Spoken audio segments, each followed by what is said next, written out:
আচ্ছা ঠিক আছে, দেখো আমরা বুঝি তাহলে। হ্যাঁ, 7 নম্বর 17 নম্বর অঙ্কটা দেখো। দেখি একটা হেড দেখি এখানে ইয়ে করে দেখো কত চলতেছে।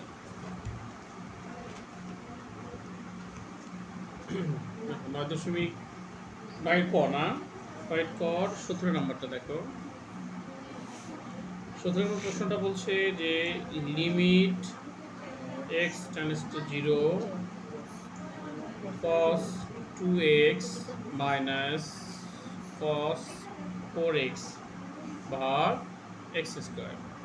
শোনো, এমন এক জায়গায় এসে, যেমন এখানে যদি x এর জায়গায় 0 বসাও, 0 দ্বারা কোনো কিছু ভাগ করলে কি হবে? 0 হবে। তাহলে এখানে কিন্তু বসানো যাবে না, বুঝছো কি না? তাহলে এখানে বসালে মান পাওয়া যাবে না। হ্যাঁ,